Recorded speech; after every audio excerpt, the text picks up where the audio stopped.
Meeting to order for April 28th at 6 p.m. Please rise for the invocation and pledge of allegiance. The invocation will be given by Pastor Alvin Connor.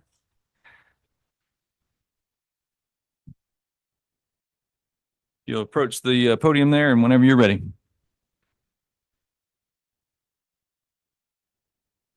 Let us pray.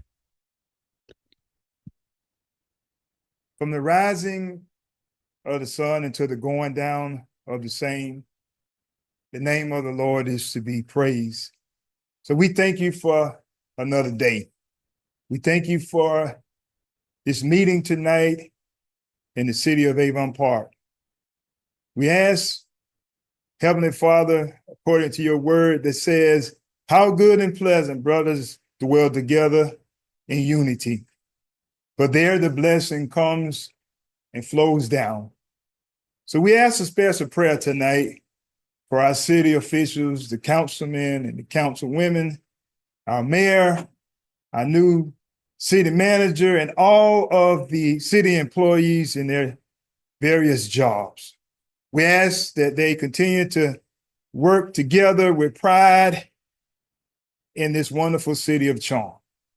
We ask that you just continue to bless this city, to lead us and guide us, that we may be a light that shines before men, that sees our good work and glorifies our Father in heaven. We thank you and we ask all of these blessings in your precious holy name. And let everybody say, amen. Thank you, Pastor. I pledge allegiance to the flag of the United States of America and to the republic which stands one nation under God, indivisible, with liberty and justice for all. May be seated. Madam Clerk, if you'll please call the roll. Yes, sir. Councilmember McGuire. Here. Councilmember Merker. Here. Councilmember Taylor. Here. Deputy Mayor Bernard. Here. Mayor Anderson. Here. Motion passes. Anything to add under item 4? Yes, sir. Thank you. I would like to pull agenda item 10 to be heard at a later date, please. Okay. All right. Under proclamations, special presentations, item number 5, we have the Water Conservation Proclamation.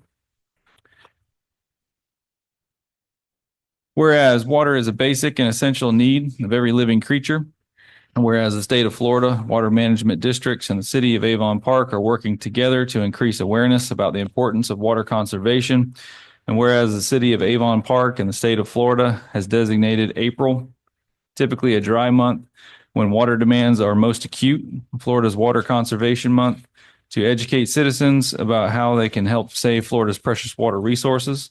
And whereas the city of Avon Park has always encouraged and supported water conservation through various educational programs and special events, and whereas every business, industry, school, and citizen can make a difference when it comes to conserving water, and whereas every business, industry, school, and citizen can help by saving water and thus promote a healthy economy and community. And now, therefore, be it resolved that by virtue of the authority vested in me as mayor of the city of Avon Park, do hereby proclaim the month of April as Water Conservation Month. Amen. We have another proclamation, which I think a lot of you are here for. Didn't get a lot of applause for the water conservation. So. All right, we have a proclamation honoring Gwendolyn Taylor Hilton. Whereas child development and community service are an integral part of fabric and spirit of Avon Park, and whereas we honor those who generously give their time and talents to improve their communities, and whereas Gwendolyn Taylor Hilton was a lifelong resident of the city of Avon Park, and whereas during her time in the city of Avon Park, Gwendolyn Taylor Hilton served as founder of Small World Learning Center, established in 1992. And whereas the city of Avon Park recognizes Gwendolyn Taylor Hilton for establishing a learning center for our children, which is carried on today by her daughter, Gwendolyn Hilton Gordon, now serving the city for 33 years. Now, therefore, be it resolved by virtue of authority vested in me as mayor of the city of Avon Park, do hereby proclaim a permanent record of gratitude for Gwendolyn Taylor Hilton's devotion and service to the city of Avon Park.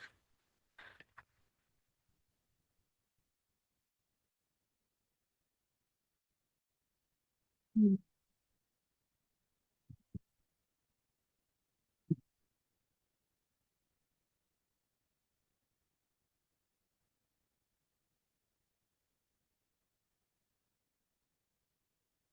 you go. You want a picture with me, man?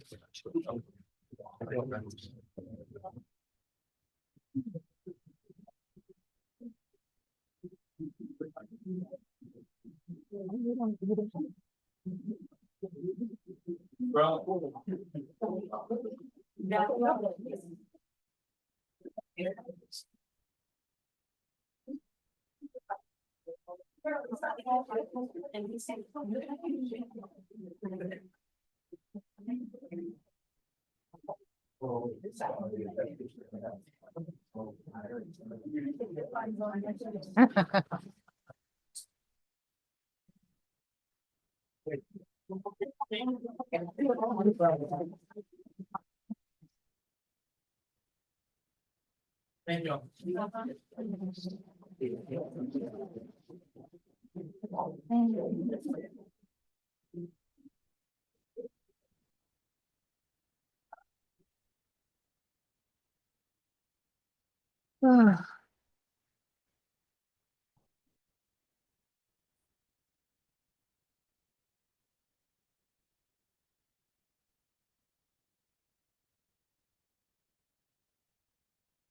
All right. Moving on to item number 7, this will be the employee longevity recognition. Ms. Koger? Yes, we have 2 employees that we want to recognize this month. We have Melissa Halstead. She's been with us for a year, serving both in code enforcement and now our utility billing supervisor. And Joe Varice Faniel, he's a solid waste driver, has been with us for 10 years. So we just want to recognize them. They're not able to be here in person tonight, but Okay. we thank them for their service. Give them a round of applause.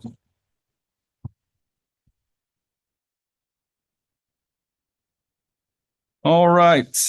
We have our consent agenda. Other than item number 10, is there any item wishing to be removed by any of the council members? Seeing none, do we have a motion to approve consent agenda? I'll make a motion to approve the consent agenda items C8 through 14 with the exception of item C10. We have a motion and a second. Any questions, comments? Seeing none, please call a roll. Councilmember McGuire? Yes. Councilmember Mercure? Yes. Councilmember Taylor? Yes. Deputy Mayor Bernard? Yes. Mayor Anderson? Yes. Motion passes. Thank you. Item number 15, this will be ordinance 03-2025. If anybody has a page number. Have it here. 114.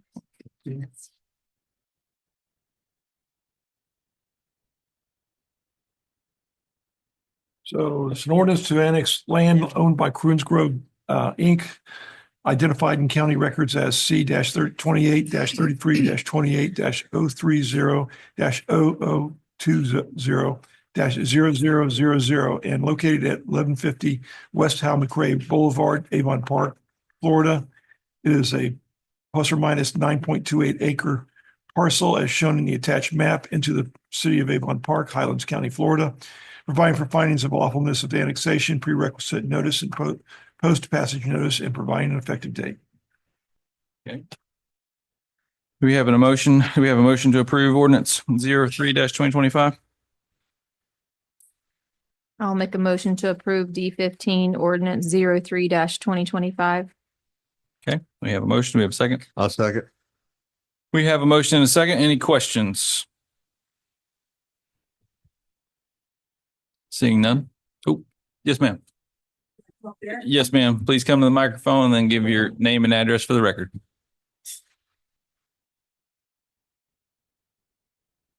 My name is Jane Avery. I live at 83 Century Boulevard in the Knoll, which is right around the corner from this. Okay. I'm just curious what's going to be done with this property.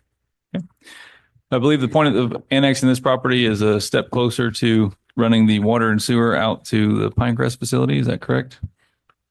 No, Okay. Not Pinecrest. this is a different Oh, I'm property. sorry. Thinking of a different one. Sorry about that. Dana Rydell here with Stonehenge. She can assistant answering. She's going to tell us all about it. This is over behind Bell's Outlet. Yeah.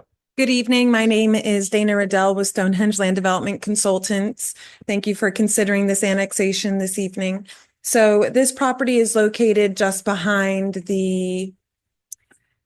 when you turn down Mid-Florida, like where the Mid-Florida Bank is, and you continue going straight down that road on the left and the right-hand side. So it straddles the road on either side.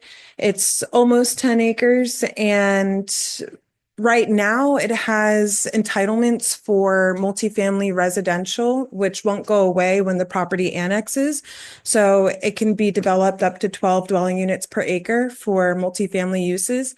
But we have had some conversations with the utility department, the Central Florida Regional Planning Council, and other people in the city. And they've indicated that because there are certain utilities in that area that also need extending, and certain lift station requirements, it might be better to look for a less intense use than all that multifamily. So we do have a zoning and future land use change application submitted to the Central Florida Regional Planning Council. This past Friday, I submitted a supplemental analysis that they had requested. And we will be requesting a zoning of C2 to allow self-storage and self-storage on one side and multifamily on the other to make it a little less intense than what's currently allowed. Which side would be multifamily? It's not decided at this time. Okay. Thank you very much. Any further questions on this parcel? So Cruz is going to annex it in and then they're gonna sell it, or Cruz is gonna be the one that develop it? Cruz Groves has a number of properties, and with the current agricultural environment changing, it's important that he starts aligning his lands for the next steps and what could come after the groves are available. At this time, he does not have any intention of selling these lands. But he is a businessman, so if someone did make an offer, I don't think he would be opposed to selling the property. He does have the intention of developing the lands when the time comes. Okay, so let me make sure I get the location. We going right beside the credit union you're talking about, and you have the plaza on the left, and then there's a housing authority, and so the road turns, right? So you're talking before the road turn? Correct. Clear out straight ahead before the road turn, or you're talking on the right-hand side? So right by that housing, Housing authority, there's a grove there on the opposite side. correct, on the opposite side, but also just past that housing before the turn, there's more groves. Yes. So Yes. it's right in there. And then Okay. Cruiser owns the land past there, and Mhm. that's entitled for industrial uses. It's like 300 acres for industrial. So we're making sure that anything that, is proposed would be a good transition from that multifamily that exists there to that industrial that he's already entitled for. Okay. Councilmember Taylor, on page 118 in your packet, there is a map of where the property is. Yeah, I was looking at, I was kind of confused. There's a lot of land back there, so I wasn't sure exactly. Yeah, okay. Any other questions? Seeing none, we do have a motion and a second. If there's no further questions, we'll go ahead and call the roll. Yes. Yes. Yes. Yes. Yes. Thank you. All right, item number 16, this will be ordinance 06-2025. An ordinance of the City of Avon Park, Florida, providing for adoption of code changes to code section alcoholic beverages to remove the prohibition on sale of alcoholic beverages between the hours of 7 a.m. and 1 p.m. on Sundays, providing for codification and repeal of conflicting codes, ordinances, and resolutions, providing for severability, scrivener's errors, and providing an effective date. All right, so we have a couple council member names on the title here. So Mr. Bernard, I see you're first. Do you have anything you'd like to say before we get going?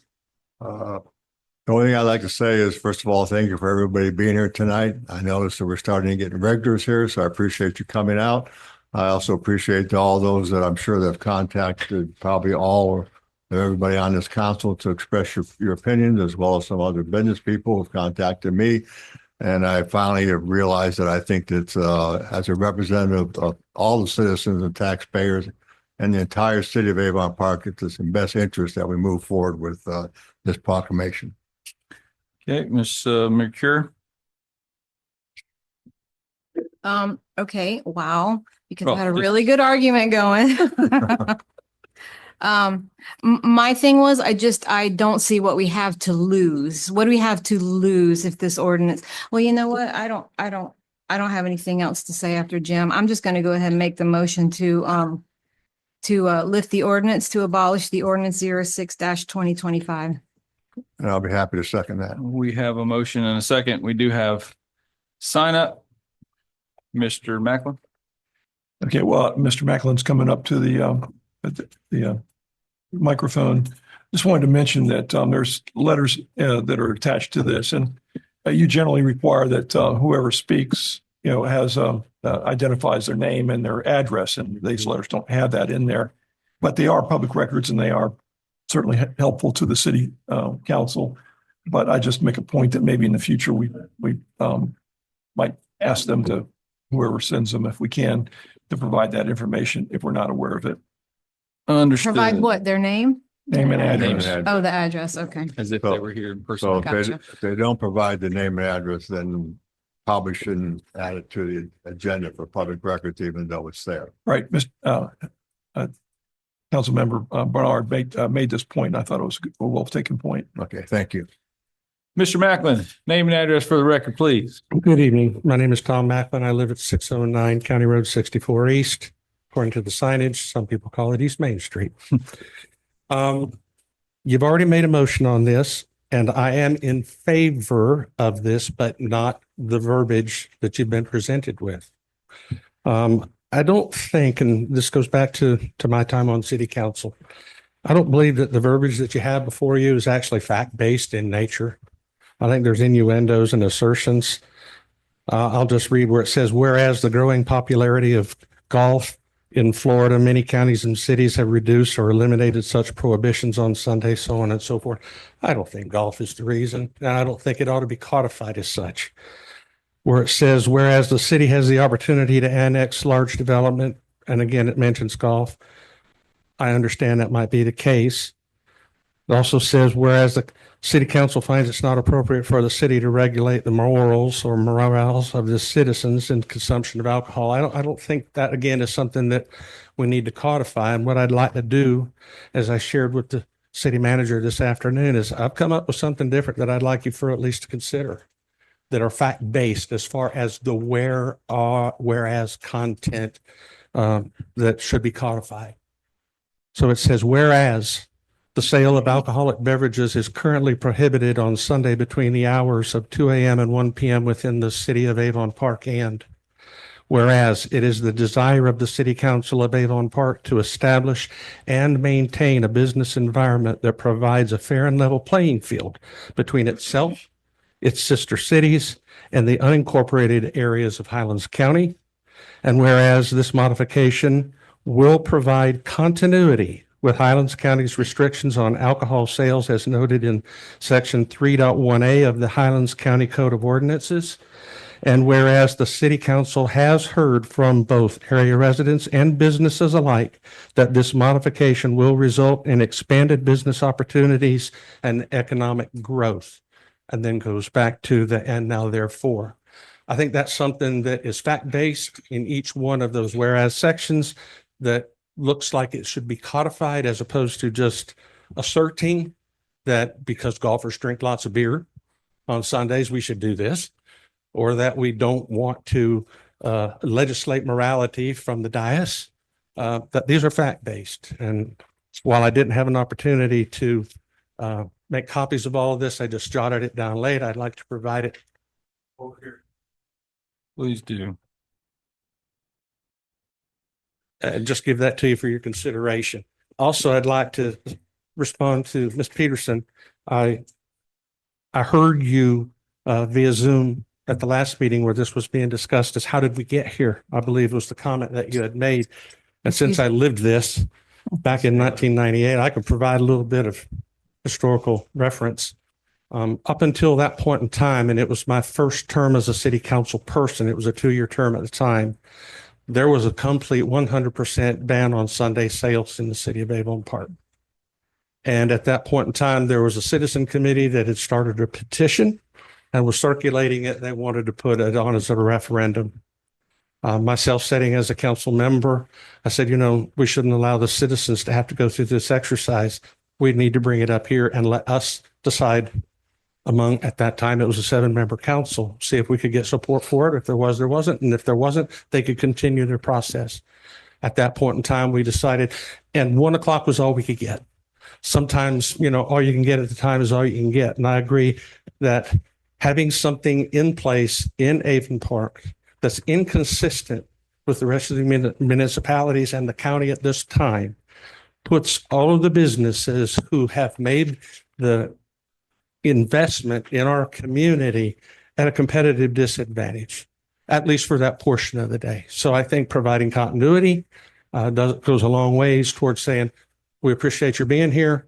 And anybody else can say that there's every bit of an advantage to be in Avon Park as anywhere else in Highlands County. So I offer that to you as an alternative as far as the whereas section of it is concerned. And I'd much rather see something like that codified than assertions. Thank you. Okay. Anyone else wishing to speak on this issue? I just want to say that this was actually those whereas clauses were actually amended. And and I sent a final version of that. Apparently that did not get picked up in this version. Okay. Is there any reason why it could not be I have no approved? problem with that. I mean, generally speaking, it says the same thing.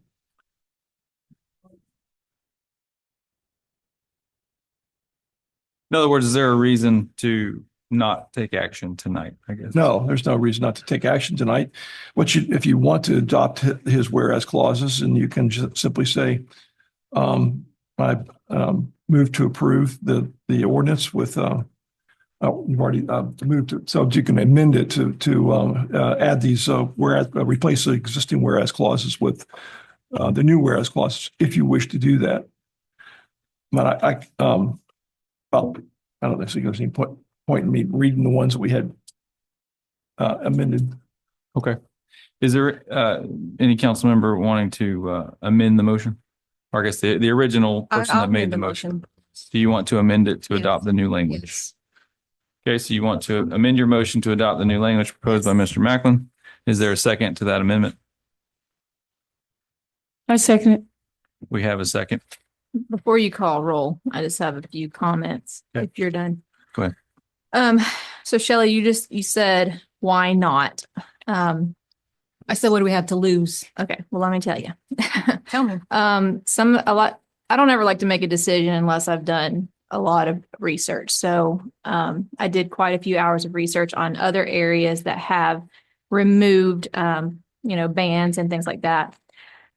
Some of the studies, they were all peer-reviewed studies, but quite a few of them all came to the same conclusion. All of them saw an increase, but most of them were in the range of between a 13 to 23% increase in crime for your area, both violent and nonviolent crimes, motor vehicle accidents, both fatal and non-fatal.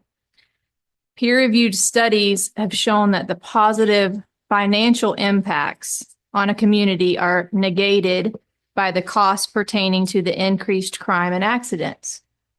We have to pay as a community for our sheriff's department to take care of the increase in crime. There was also an increase in property destruction. And some of those properties were the businesses.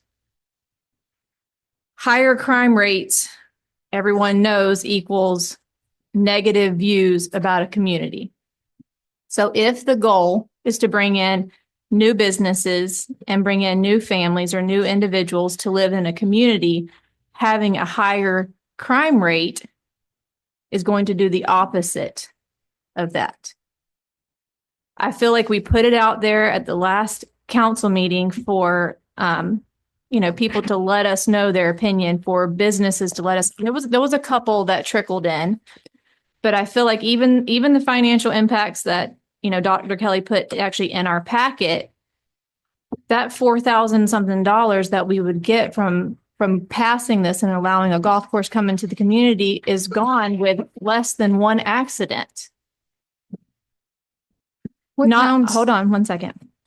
In addition, the weekend, most of our teenagers, okay, they're free on the weekends. If they have easy access or easier access, because all of the talk that I heard was all about upscale brunch opportunities and golfing opportunities. Okay, this ordinance is not regulated just for golf courses and for upscale brunch facilities. Every liquor store, every gas station would be available to sell alcohol.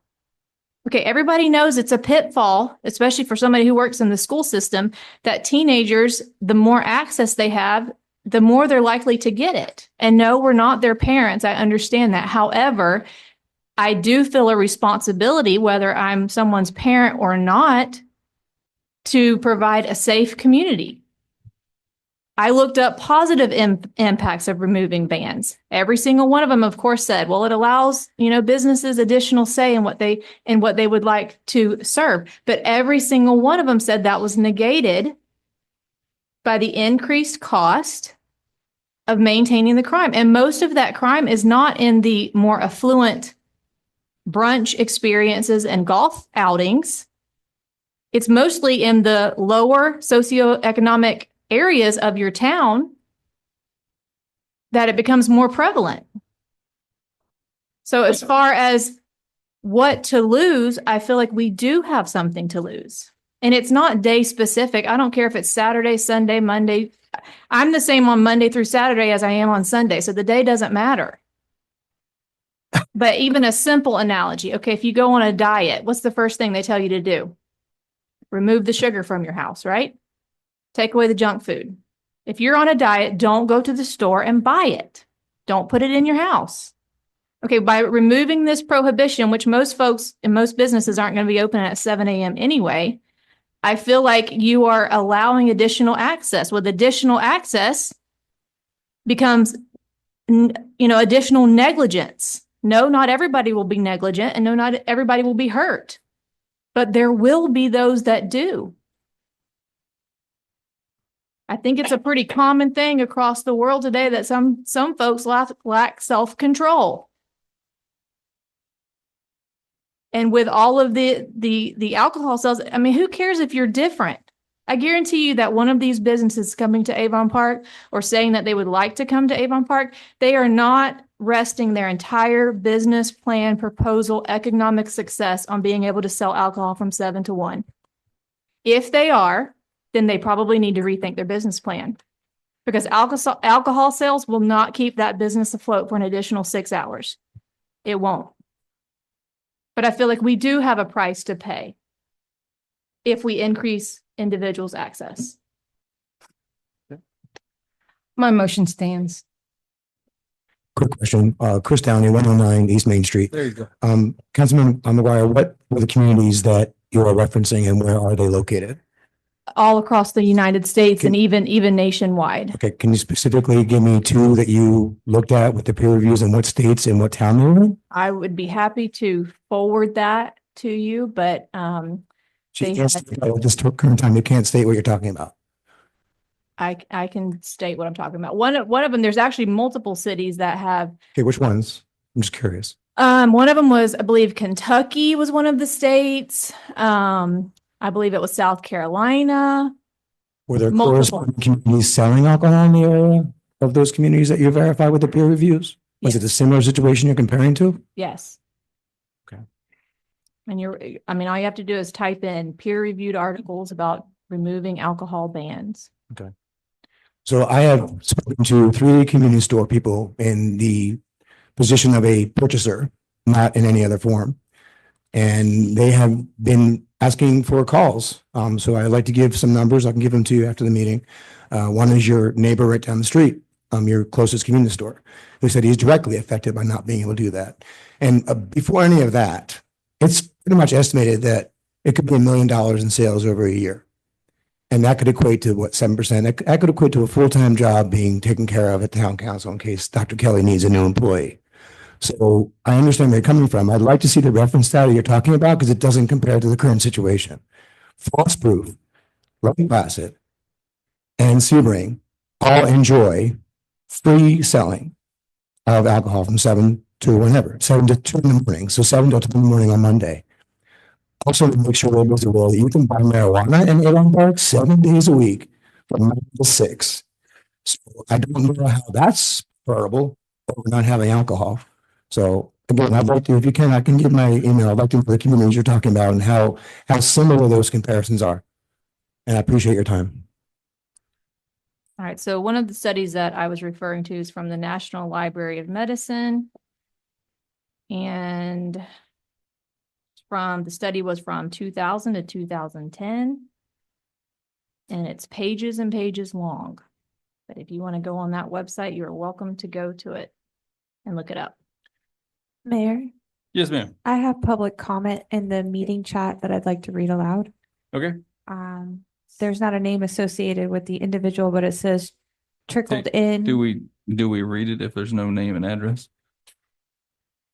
We wouldn't have a name or address on Zoom, but it's up to your discretion. Gary? It's up to you. But, maybe in the future, if we just reply to their emails and ask them to provide the information. But it's not a travesty that you don't have it today. It's just not, it's contrary to what you've done in the past. Can you chat back with them and ask them their name if they're willing to give their name and address? Sure. All right. Anyone else? Yes, ma'am.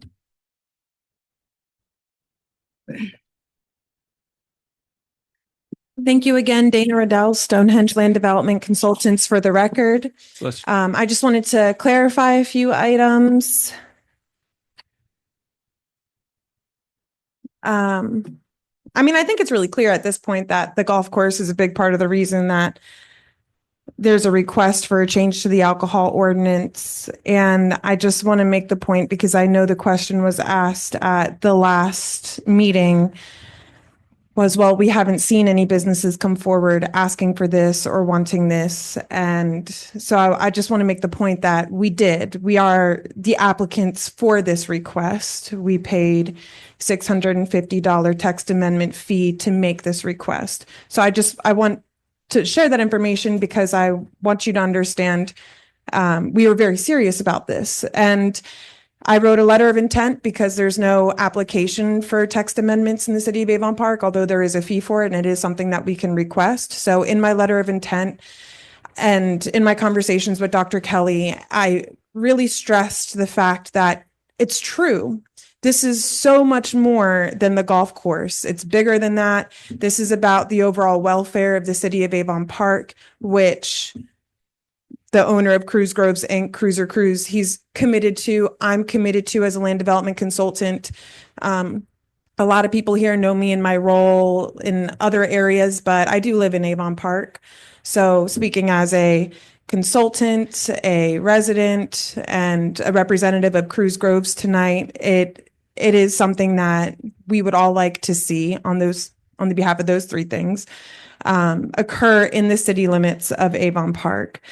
So I looked through the packet and I didn't check again today, so I don't know if there were any amendments, but I wanted to make sure this information was passed along within the 2-week turnaround. And we are very grateful that council saw fit to bring this back so quickly, but we didn't necessarily have the time to go to each business as we might have liked and ask for their signatures or handwritten letters and things like that. So we looked inward, we looked at what the golf course itself is doing, and they were able to come up with a number of $47,128.69 is how much money would be lost in revenue per year from not being able to serve alcohol from 7 a.m. to 1 p.m. Sunday. So these are hard numbers of what the golf course is currently doing. And then they also made note that they can't quantify how many rounds of golf would be lost by Pinecrest if the other courses in the county were able to serve and they were not. So starting next season, they were hoping to offer Sunday brunch at the Sandhill Grill, and that would also affect the profitability of brunch and may even prevent them from offering it at all. Really, you might have seen whatever I'd posted on Facebook, and I'm so pleased to see members of the community organize themselves and take charge on something like this when it comes to the economic benefit of the city of Avon Park.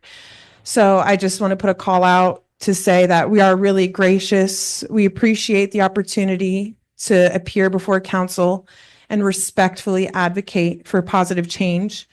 We just ask anyone in the audience and anyone who's advocating for this, that regardless of your personal views or political affiliation, that we, as the applicants for this request, are committed to constructive and respectful dialogue.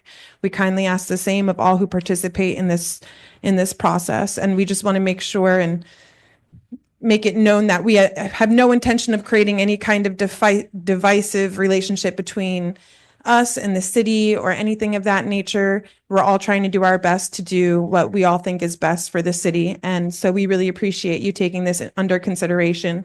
And I just wanted to provide those hard numbers. So thank you so much. Danny, can I ask you one question while I have you up here, please? Certainly. I believe previously, a few years back, they asked to be annexed in the restaurant because they wanted water and sewer, but it was just distance away. And at that time, they did not want to pay to have that brought to them. So now you're asking for your property to be annexed in. Is that going to include the restaurant too, to be water and sewer? Thank you for bringing that up. Yes, so that is the goal, is to bring in the entire golf course and all of the surrounding properties. So I understand Dr. Kelly provided some information regarding the income that might be seen from Duke Energy and things like that. My partner and I, Jeff Kennedy, who you saw appear before you last meeting, we're working to redesign the area around the golf course for residential development. So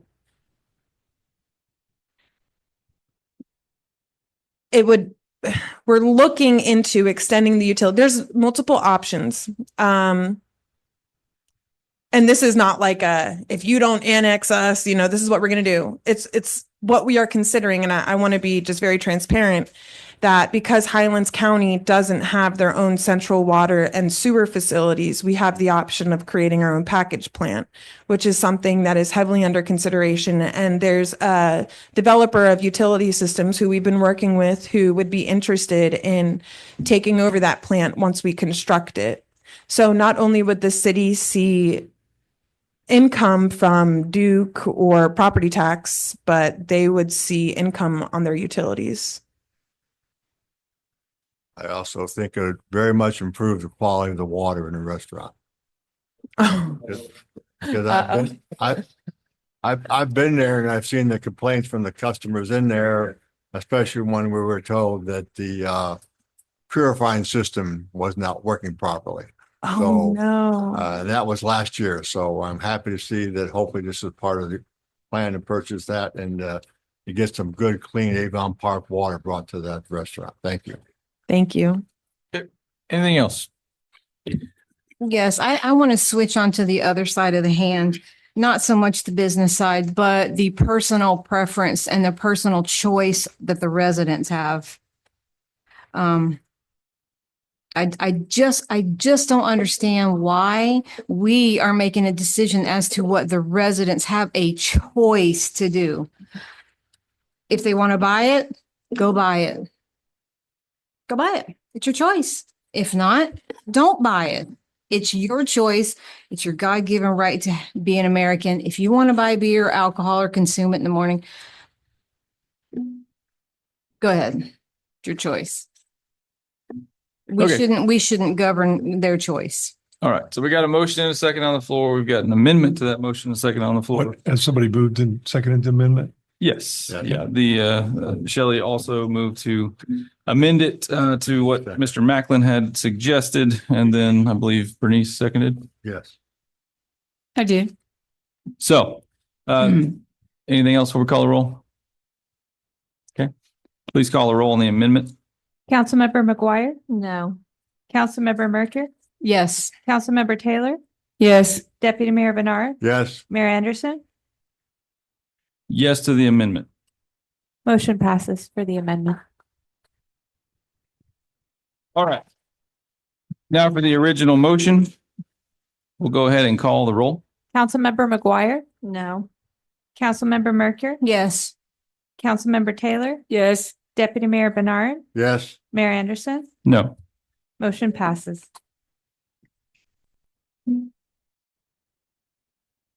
All right. Item number 17, we have Florida Airport Management Quarterly Update. Mr. Clark. Good evening, everyone. Thanks for having us here. It's been 6 months and 6 days since I've seen all of y'all. So that's kind of a record for us not engaging. But And this is JT Clark with Florida Airport Management. my apologies. Yeah, JT Clark, Florida Airport Management. Lots been happening, as many of y'all know. So we have a lot of good updates today. Even as we've been at this meeting, pleased to say that Senate Bill 462 that was sponsored by Senator DeSigley did pass the Senate floor for the amendment for the language that this board voted on last June to allow public use airports that are privately managed to still be recipients of FDOT aviation transportation grant tax dollars, et cetera. Excellent. So that actually just got another update that is going to be sent to the special order calendar on the House floor tomorrow morning. Now, in our companion bill, House Bill 567, that was sponsored by Representative McFarland, she essentially had a strike all about a month ago. We did pass the first few committees. So it does not match up with the House side as it currently sits. But tomorrow they're either going to have to reconcile that or attach it to a new House bill. One which may be of note is the agency bill, FDOT agency bill, which is House Bill 1397, which is sponsored by Rep. Abbott and 5 other co-sponsors, excuse me. So, so far looking really good. I do know that the governor, House, and Senate seems to be having a hard time getting through budget this year. So the legislative session will not end on time. It should end on May 2nd, but that is going to be extended. And I don't know if that's going to, I do not have my PhD in political science, so I'm not exactly sure how that's going to wrap up. And nobody asked my opinion on how long the session should or should not, but I'm feeling really confident that our bill will pass. So any questions on that portion? No, sir. Okay, great. More details to follow. The FAA currently has budgeted approximately $1,035,000 to primarily support a new master plan. So what is FAM's vision? But of course, that master plan will still have to come in front of the council for approval.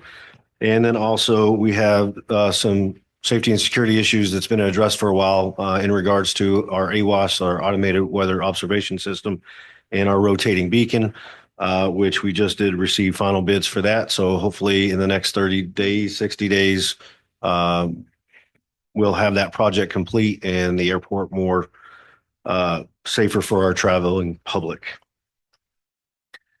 Of other great note, Avon Air Center, also known as Two Fly from Merritt Island, did just pass their, what I believe is, the FAA approved their new facility out there, and they do have 50 students, all American students that are scheduled to start in the coming months. Out there, they have shipped a ton of aircraft out there already to assemble for the students. And the kind of renovation job that they did out there looks really, really great. The other thing I wanted to note is we have been hosting a DoD contractor for the Avon Park bombing range now for a few years. Those operations are increasing quite significantly. So I'm proud to say that we are hosting several of our U.S. military branches and our NATO allies quite regularly. So that has been a fantastic push for us. And we are at 100% capacity currently for all of our available spaces. Excellent. Very good. Any questions for Mr. Clark? Nope. Good to see you. Thank you, sir. All right, if there's nothing else for the FAM update, we'll move on. Sweet. Thank y'all. Yes, sir. Thanks, JT. All right, item number 18, we have the Small Cities Community Development Block Grants. Yes, thank you, Mayor. Melissa Fox is unable to be here this evening, so we're going to push this to May 12th. Okay. Thank you. All right, item number 19, this will be 101 West Main Street Purchase and Sale Agreement. Yes, we discussed this at the September 23, 2024 City Council meeting. You directed staff to work with SF Design and our lawyers to draft a purchase and sale agreement in conjunction with the response to an RFP for 101 West Main Street. It should be noted that it's a 16,000 square foot building and not a 32,000 square foot building. The purchase price is 25,000. They're required to submit a deposit of 35,000 to pay for the city's costs in conjunction with putting the agreement together. It's a 2-story, 16,000 square foot building, 4 commercial spaces on the first floor and 9 residences on the second floor. There's 2 important dates. There's the execution date, and then there's the closing date. All of the deadlines for construction are built off of the closing date. The closing date is predicated on them receiving all of their government approvals. That would be their zoning, their construction permits. So once they have all their government approvals, then we would close on the property. They would get title to it, and then they will be required to meet additional benchmarks. And those benchmarks are defined in the agreement, and you can also see them in the performance schedule, which outlines the dates that they have to meet all these requirements by. And at every significant benchmark, we have the opportunity that if they don't meet that benchmark within 90 days, we have the opportunity to go in and purchase that property back from them. The purchase price would be the initial $25,000 and any costs that they've put into the project up to that date, hard costs only. So it wouldn't be their soft costs like employee costs. We do have Mark, I forgot his name. Mark, the lawyer from Bryant Miller and Olive on the line. And we also have the developer's representative here, Sarah Pipel. Okay. Sorry, Mark. Yep. I guess, as we discussed earlier, Yes. unless you want Mark to go ahead, No, you can, I discussed those with Mark and he has no issue. I would just ask that, consider under 21 interpretation to add in there that both sides are co-authors to this agreement, and the court should not construe any provision in the agreement against either party on the basis of draftsmanship. And that should be in this agreement as well as the option agreement. And then I guess I have a question with regard to the option agreement, or maybe it's a suggestion. And the main agreement, it provides that there's a unilateral indemnification by the city as the seller to the buyer with regard to anything that they might get sued for while it's been the property of the city. I think in the option agreement, should that not also be with the purchaser, or and in that case, the optioner providing the same indemnification back to the city with regard to the time that they've owned the property, so that the city's indemnified for things that have occurred during their ownership. That's really, other than that, I think, and I'm not saying that those are substantial, but those are just my suggestions. But it's a real good agreement. Looks like a good agreement. And this is Mark Johnson. We can make those changes. Thank you. All right. Do you have any questions for Mr. Johnson or Ms. Pipel? I have one general question. I noticed in there that you are, part of the agreement is 16 parking spaces for the 9 units. But I don't see anything in there about parking spaces for the business that is on the first floor. Okay, Sarah Piper, 101 East Main Street. That is because there are 2 public parking lots. One is behind it and one is across the street directly across the street from it. So just like any other business in downtown, you just park wherever you find parking spots.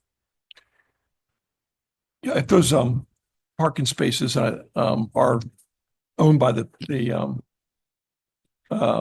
CRA, should that not be voted on by the CRA as well? And are they entitled to get that without compensation to the CRA? I just throw that out. So just aren't those? I've made a note on that in my Which review, parking lot is CRA? The parking spaces, as I saw it, were being transferred by the CRA. Is that, am I wrong on that? I just know it's a city-owned parking lot behind there. I'd have to look to see if it's the CRA specifically. Yeah, I know the property says City of Avon Park. So the question would just be, did the CRA purchase it? I know the CRA, there was a sign there that said the CRA had established it at some point, or it was a thank you to the Avon Park CRA or something to that effect. I just don't know. It's 16.6A. It says the city via the Avon Park Community Redevelopment Agency, CRA, shall allow use of 16 designated parking spaces for use by the residential units at the adjacent parking lot, blah, blah, blah. So that's just the point I'm making, is that, let's make sure that's all clean. And then I have one other comment on the performance schedule, the occupancy deadline. It says all units leased to tenants within 42 months of closing date. It should be 75% of the commercial units leased to tenants.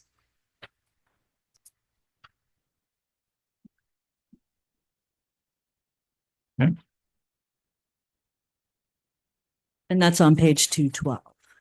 Which one? Page 212. 212? 212. The very last box in the matrix. So, Mr. Johnson, I've got a question for you, if you don't mind. Yes, sir. So, the term hard costs, could you describe that for us a little bit?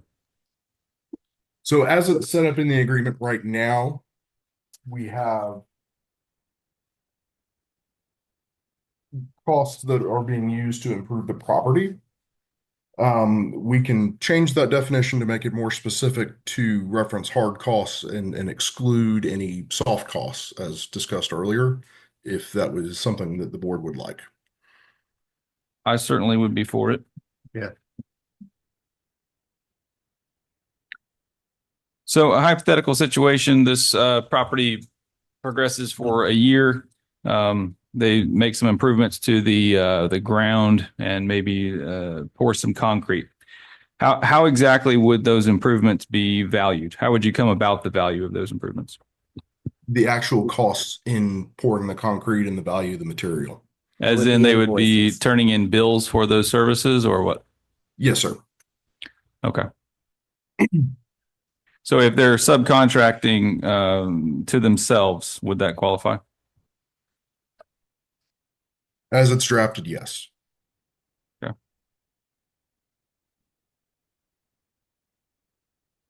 My client doesn't own a concrete business, so we don't have to worry about that.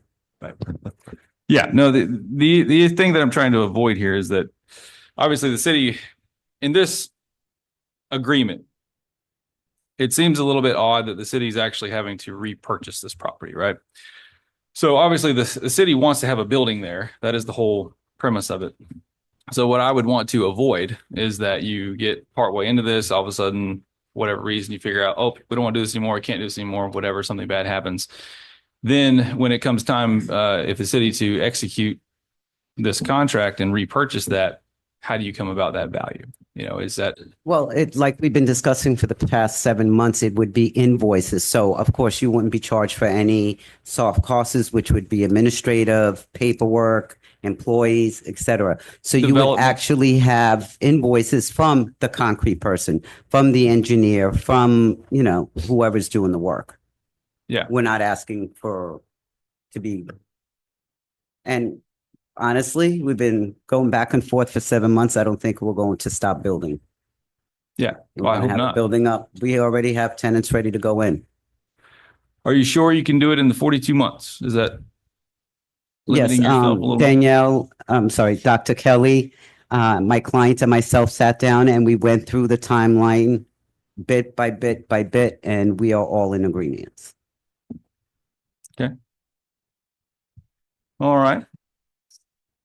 So would the hard cost then just be materials? Material and labor, whatever it would cost to put that in. So if you hire a contractor to do the work, they bring in the concrete, they do the work, so it would be that invoice. Soft costs would be office employees, administrative, me. That's what soft costs. There's no brokerage fees. There's no brokerage fees, et administrative cetera. fee. There's no developer fee, Mhm. anything There- like that.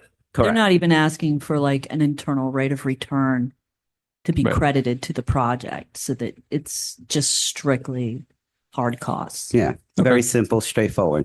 I'm trying to make this as easy as possible. Sure.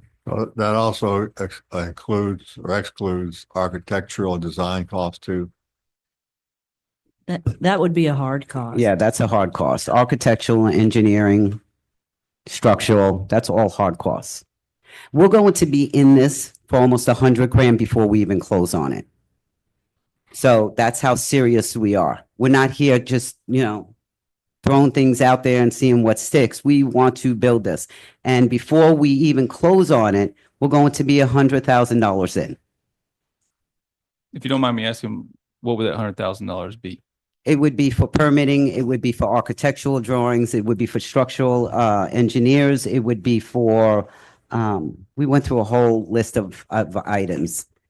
Yeah. So, I mean, Right. you need to have They need a electrical. assigned set of plans. Sure. Yeah, Yeah. before they can close. Yeah. So obviously the situation I'm trying to avoid is that obviously you've spent $100,000 on it, right?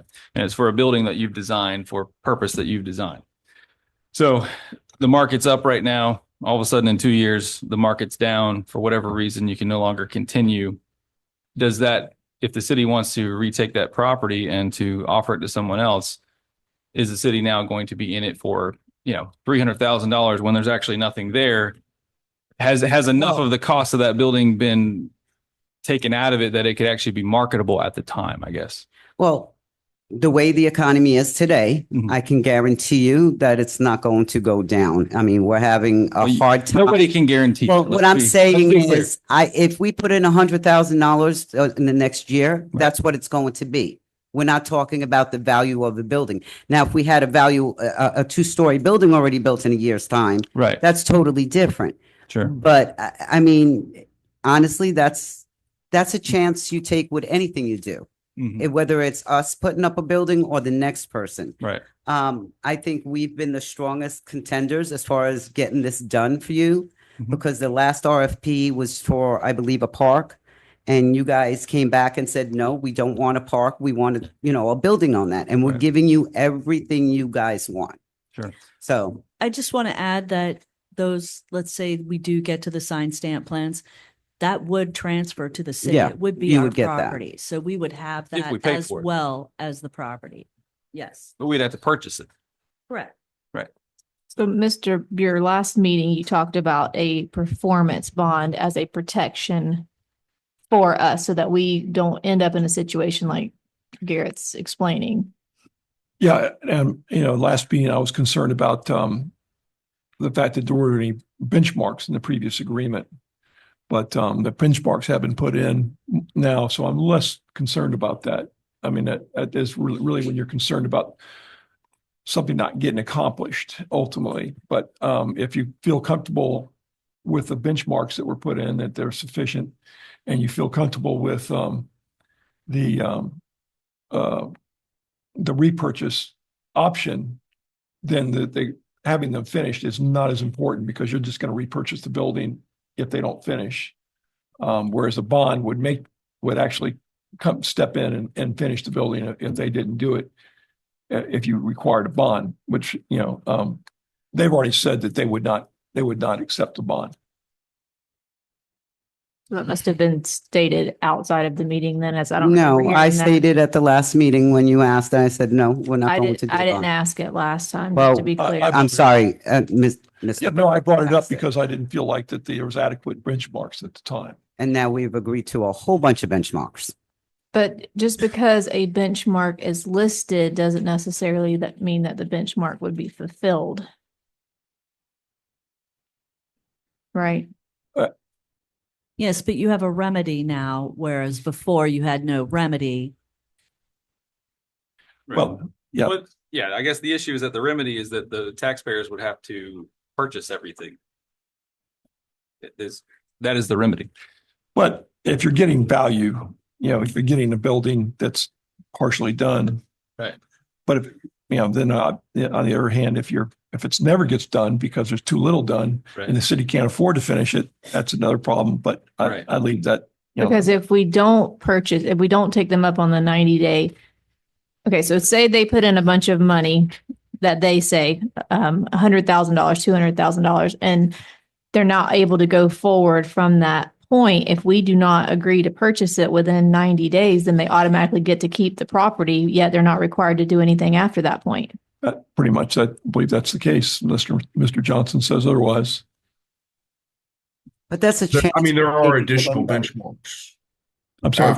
As long as it wasn't for the final, the tenancy benchmark, there would be additional opportunities where that option to purchase would come up.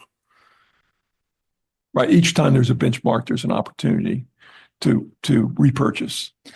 Right, but as she's stating, there's $100,000 at stake before we even get to the point where these benchmarks start coming into play, other than just getting their No, the permit. benchmarks are coming into play from day one of the option agreement. But that's just to have a permit and to have government And that's approval what and I'm things like saying. that. It's going to cost approximately $100,000 from today when it gets signed until we close. And we have benchmarks every step of the way. So Whether it's us or someone else, you're going to have the same exact risk factors in it. Right, which is why I was questioning the performance bond thing, is if we had that option, then that protects that situation But I from can't see occurring. anyone putting up a bond and also putting up $100,000 to do the project and then another 2 to 3 million to build the building.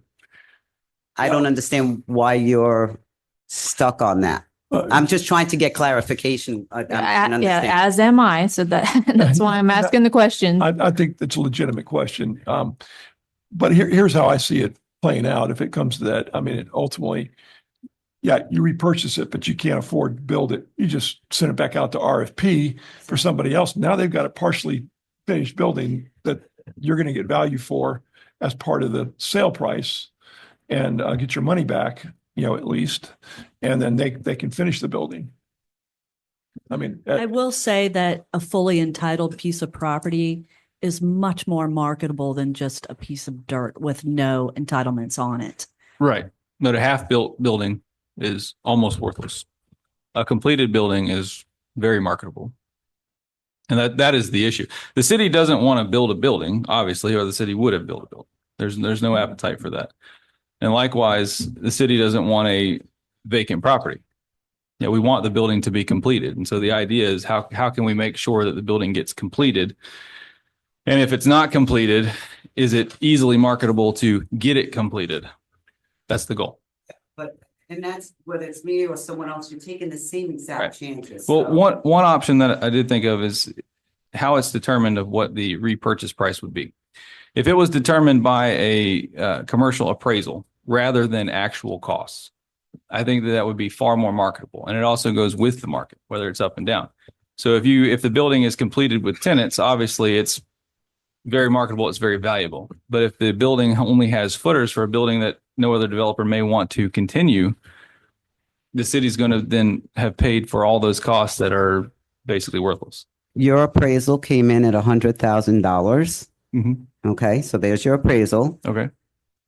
we will not be putting footers in until the day after closing. And at that point, we would have almost $100,000 into it. Well, I understand you saying that, So, but so but the with value it, is there. That's what I'm saying. You're saying about but an value. appraisal wouldn't show that.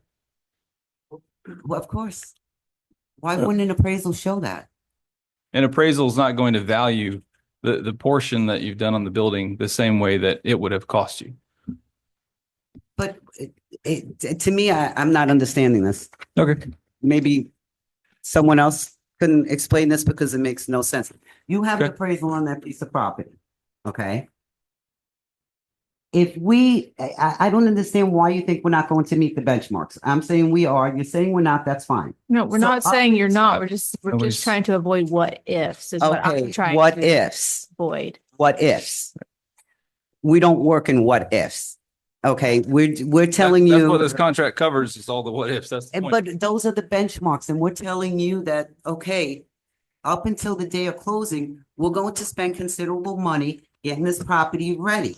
Right. So if we were to, the only way we wouldn't close if we decide, hey, we don't want the property. So now you have the surveys, you have all the architectural drawings, you have everything that we've done up to that point. I'm just throwing out $100,000 there, Right. as a round number. Right. It might be $80,000. Right. You would be purchasing all that back. So the next person that comes in after us would have all those, the documents, the drawings, all the variances that have been completed, all that has been done. So you're getting something back for the money. It's not like you're getting a piece of dirt back.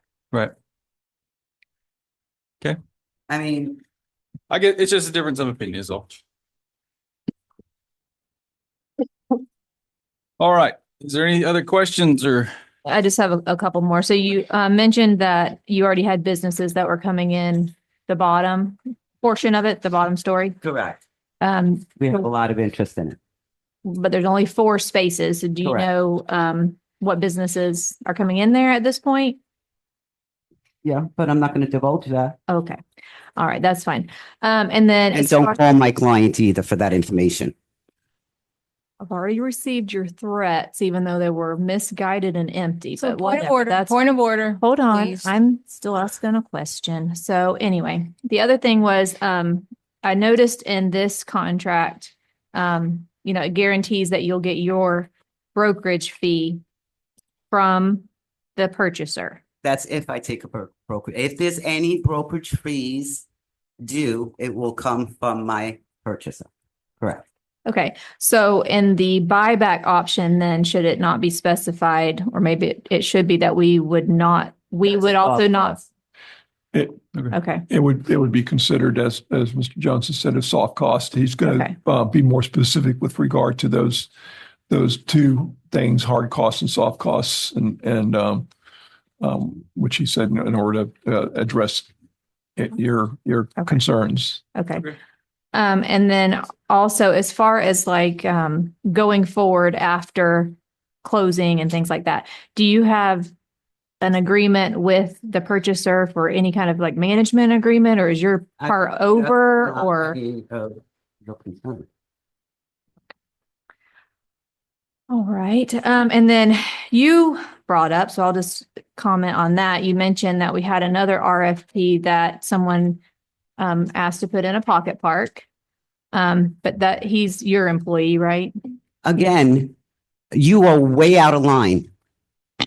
Is anybody Okay, going to censor her? the reason that I'm asking is because there's still a corporation listed on sunbiz.org that is called Avon Rotary Park, Inc. And the address is 101 West Main Street. And the person's name that formed the corporation is Emilio Garibaldi, which I know works for you. No. So you brought up Garibaldi, 126 West Main. about the I park. dissolved it on March 31st. If you'd like to know that, it's fine. It's Well, done. it's not updated on sunbiz.org. So I was just curious. I mean, you brought it up, so I'm just, that's Yeah, why I'm I just brought it up, wondering. but you're asking questions that are totally inappropriate, and I've never heard you ask those questions of anybody else. Any Well, I other don't think you building ever- or piece of land that has been sold by the city of Avon Park, did you personally ask those same questions. This is not a This situation that is, no, usually comes what, up in what it front is of us. no, what it is that you, for some reason, have an issue with me. And you have made No. it perfect. Yes, you have. Your behavior. You called my client up and asked them if he was looking for investors. Why would you No, do ma'am, that? I did not. Yes, you did. He gave me a list of all the questions you asked him. Yes, you did. Okay, and And those are all inappropriate questions. Why are you so point of order here? I mean, there's. can anyone else say? There should be a point of order, and I'm gonna go ahead and make the motion because this has gone on long enough. To approve D19 for the sale of 101 West Main Street. With the With changes the changes that Jerry mentioned, yes. and then that the change with regard to being more specific with your hard costs and soft costs, which Mr. Yes, Johnson yes, mentioned. yes. Thank you. Okay. Is there a Second it. All right. So there's a motion and a second. Any further comments? Yes. Sir.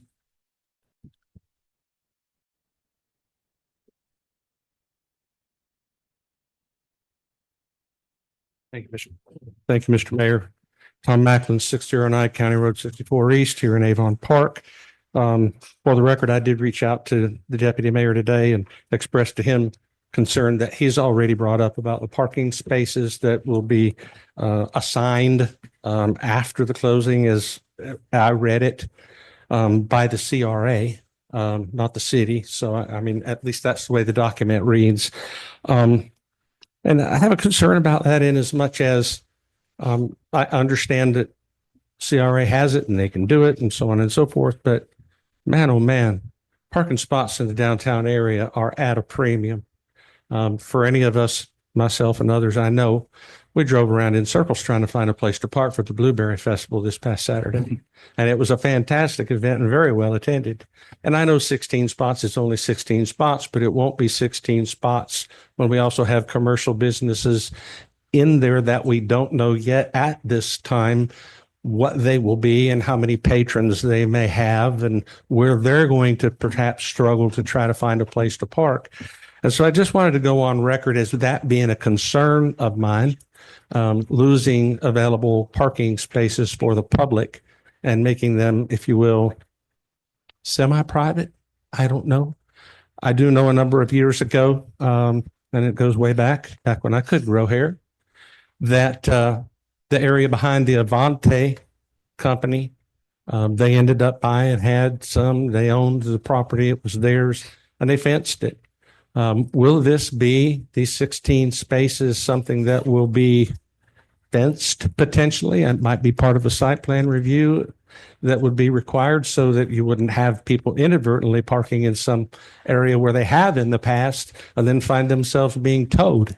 Well, and if it's going to be an in perpetuity transfer of use, then there really needs to be an agreement between the CRA and them as to management, as to who's going to maintain the property spaces, because when they go bad, who's going to repave them, who's going to reline them, who's going to make sure that, who's going to be liable for them because somebody trips over a car stop, and you might laugh, but we've already been sued for that. It happens. So, yes. And I would all those things will all need to be resolved in an agreement between the CRA and the people that are. Well, and even beyond the parking lot, I think, that you're going to be there should be some type of a cooperative agreement as far as the ingress and egress from on and off the street, because they're going to be going in and out of there on a regular basis. And another concern or just comment that I had is it looked like there would potentially be some waiving of adjusting the impact fees based on the previous business use in the building. Obviously, it's going to be a higher use. I just want to make sure that we're not going to completely waive the impact fees, because there's going to be a much more significant impact there than there has been in the past when it was just, Joe's Music or an arcade or some of those other things that I can remember in the past. And so I just want to be on record with that. And also, I hope that any site plan review process would include on-site storm water retention, because right now that's green space, and anything that goes back up there now needs to be able to keep it all on site like we just saw the Bagwells do up here adjacent to the railroad tracks. I think it'll probably be Swift Bud's determination as opposed to ours. Well, I think though that we can make sure that those steps are taken care of.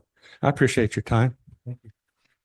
So then maybe then the city and the CRA need to work together to try to find some additional property that we could turn into a parking spot instead of complaining about nobody having room to park. Personally, I think that's great that we have parking. That means we're growing. That means we're bringing in people. Just to answer some questions, the impact fees were on the building that were there before. Drainage was also there, so it's going to be part of the structural and all the site plans we're going to be reviewing. And as far as the 16 parking spots, once we come to an agreement, of course, it's going to be my client's responsibility to maintain those spots.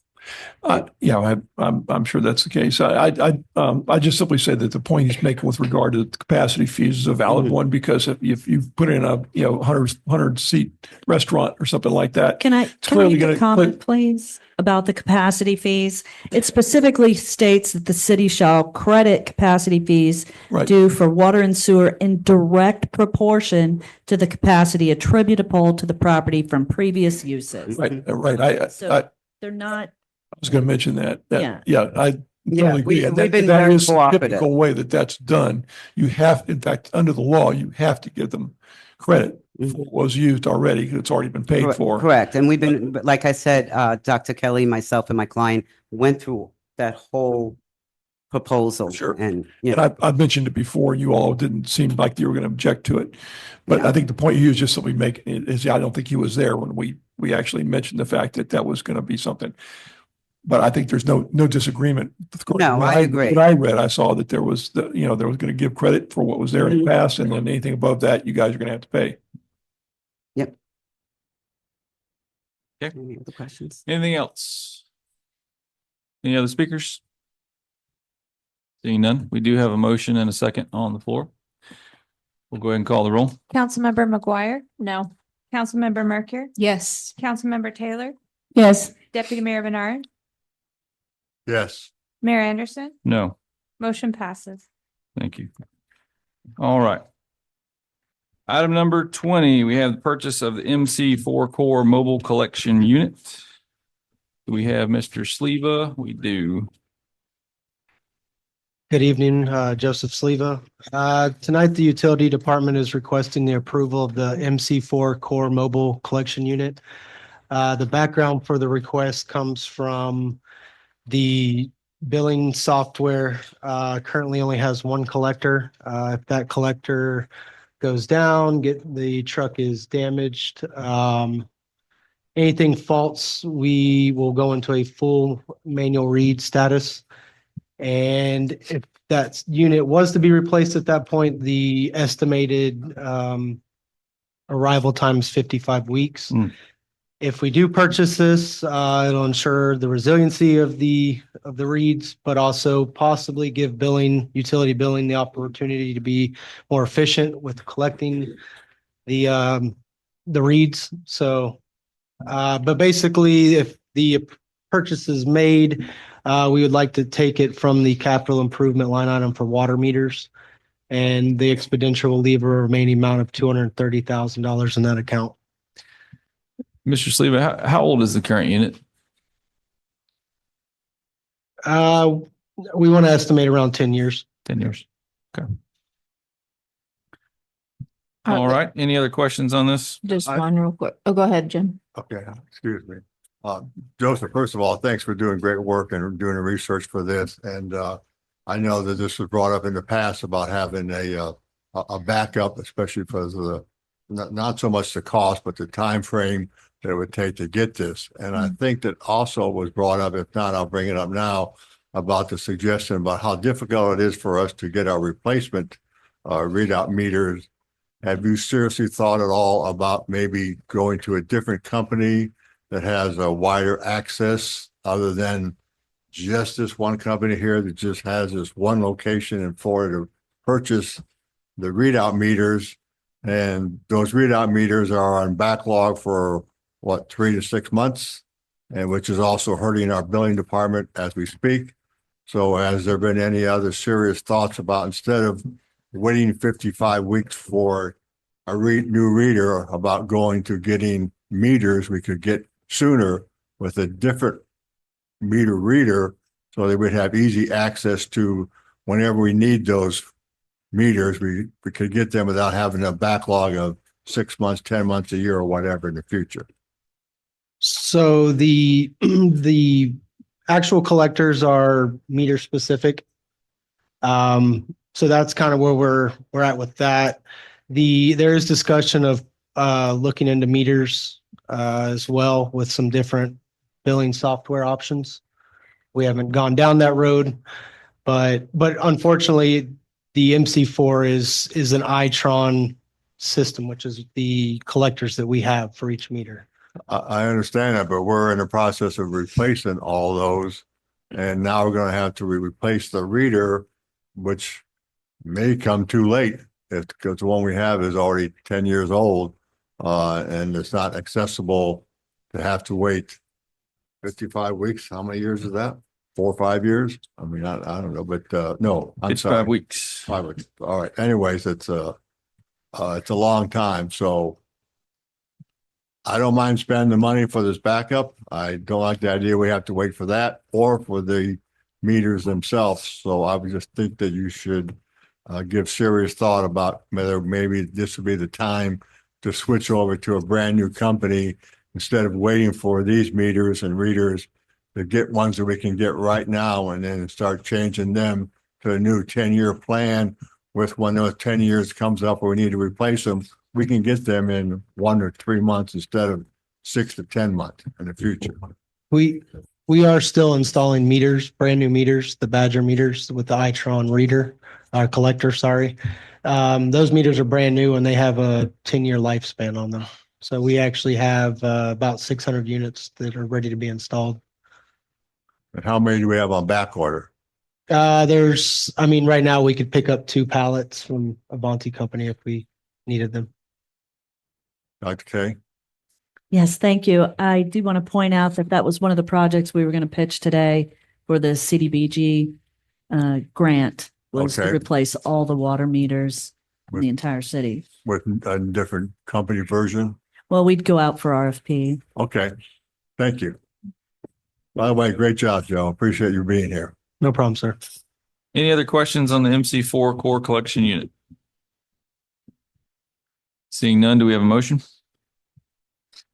I'll make a motion to purchase the MC4 core mobile collection unit.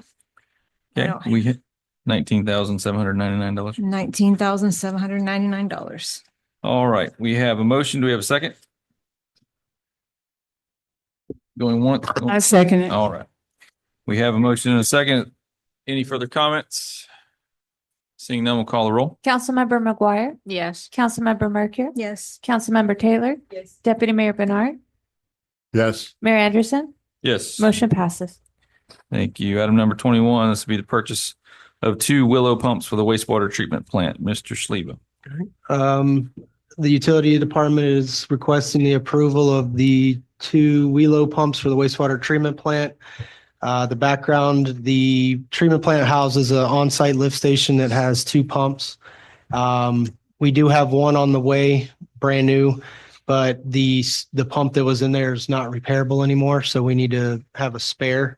So one of these pumps is that. This is the cheaper of the 2 pumps, $8,000. And then our more expensive pump is for the RAS room, which is the area, it's called the return activated sludge. That comes from the clarifiers, and it's basically the heart of the treatment plant. About 2 weeks ago, we had an issue where as soon as we put the spare pump that was rebuilt in, the other pump went down, and it put us in a bad predicament, but Mater was able to help us out and rebuild the pumps within 2 days and get them back to us. So luckily we had no sludge going over into the ponds. But this is, like I said, the heart of the system. So we would like to have a spare on site. And the total purchase is $25,398. We do have money in the CIP for septage receiving. That project is on hold at the moment as it's included in the advanced wastewater treatment design through Kimley Horn. So we're not using those funds, so we would like to take this from that, and we would still be left with, if the expenditure is made, we'll be left with $1,674,000 in that CIP line item. Okay, you have any questions about the pumps? I do. Silver, the pump that you said is not replaceable, or do you know how long that's been there, and how long does a pump like that last? They seem to do pretty well. I was talking with the chief operator, and he said that those pumps were roughly, well, they've been in there. He's been here for 11 years, so they've been in there since. They've come out since I've been here and been repaired, but some of those repairs will last 5 years, some will last 2 months. So, And so the new one that you say is on its way, what is usually a warranty on a new pump? I mean, well, not just a warranty, but how long do we expect one to last? Brand new. I would expect to get anywhere from 5 to 10 years out of this pump. I don't believe, they might have a 1 year limited warranty, but a lot of this is a kind of a harsh product that goes through it, if you will. So it takes its wear and tear on the pumps.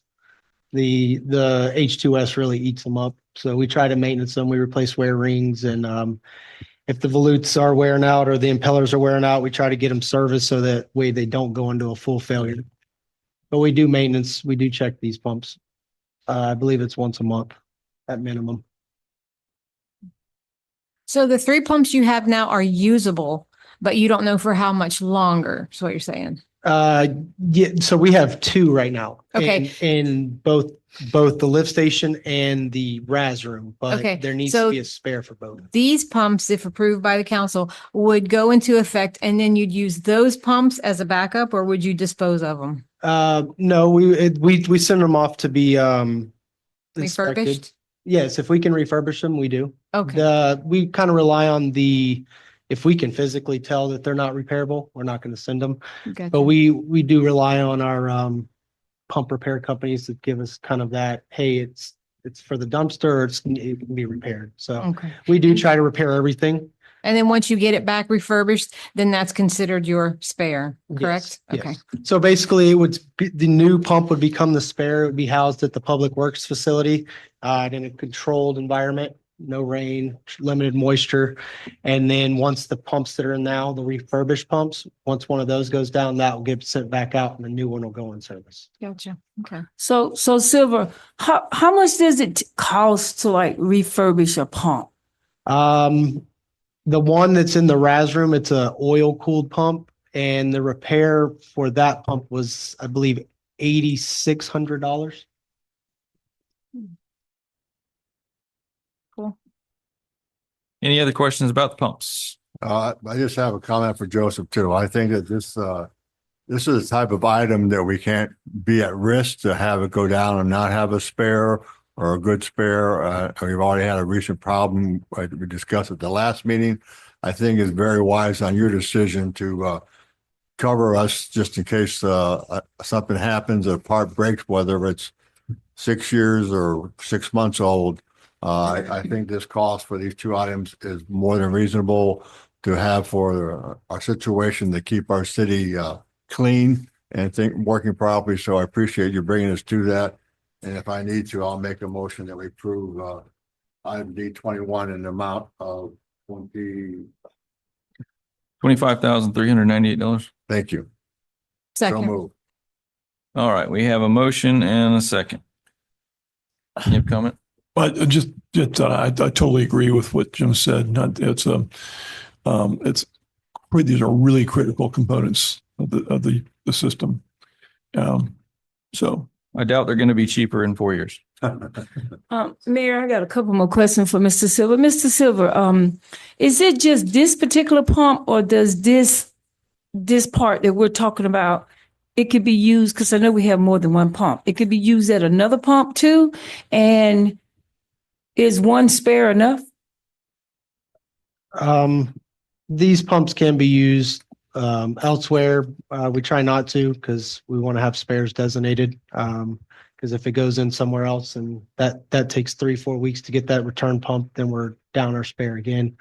But, the issue, but Mrs. Silver, not to cut you off, I guess my question is, if this pump can go down, another pump can go down elsewhere, right? So do we have spares for the other pumps as well? yes, we have inventory of spare pumps, and we also have money for purchasing spare pumps in our CIP as well, that we do.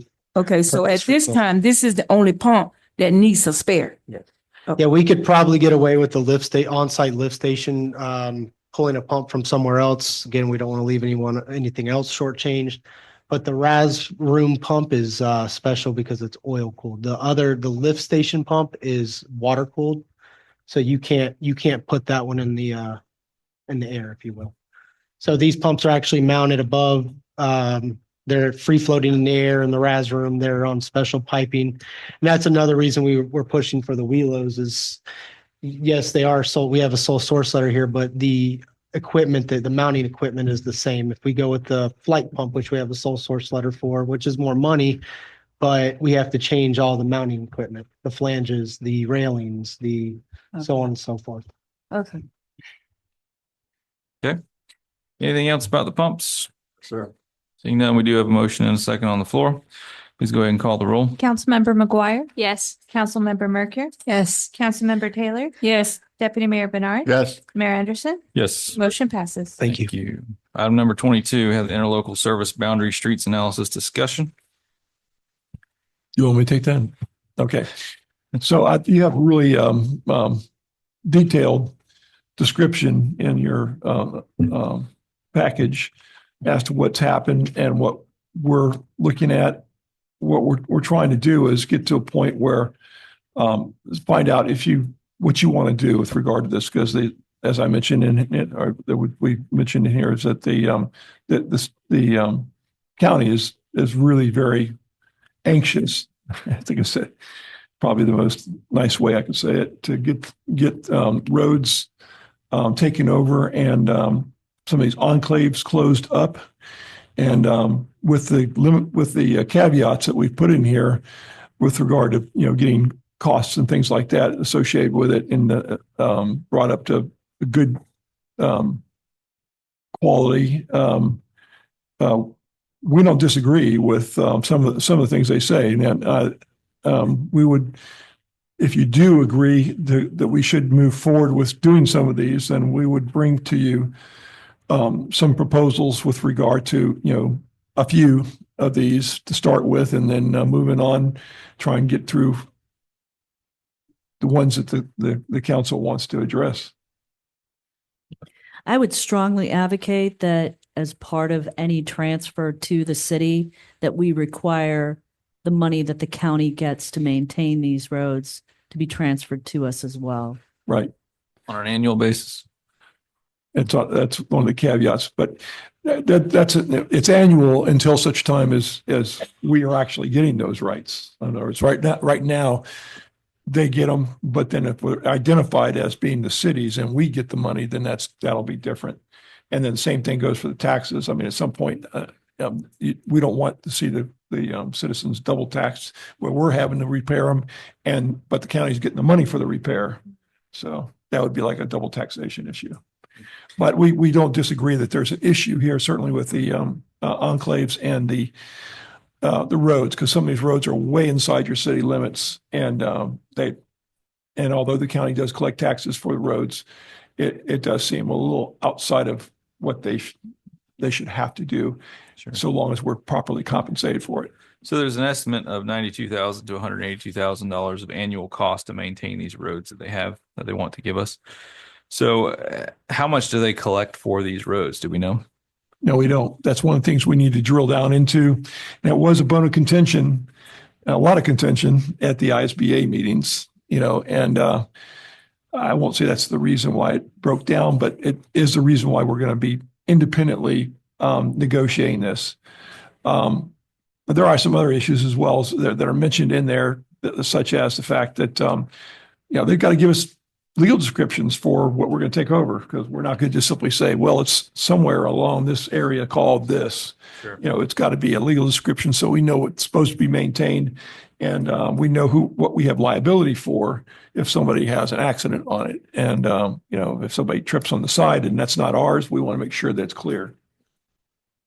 Or do they seem amenable to give us this information? So far, yeah. I mean, And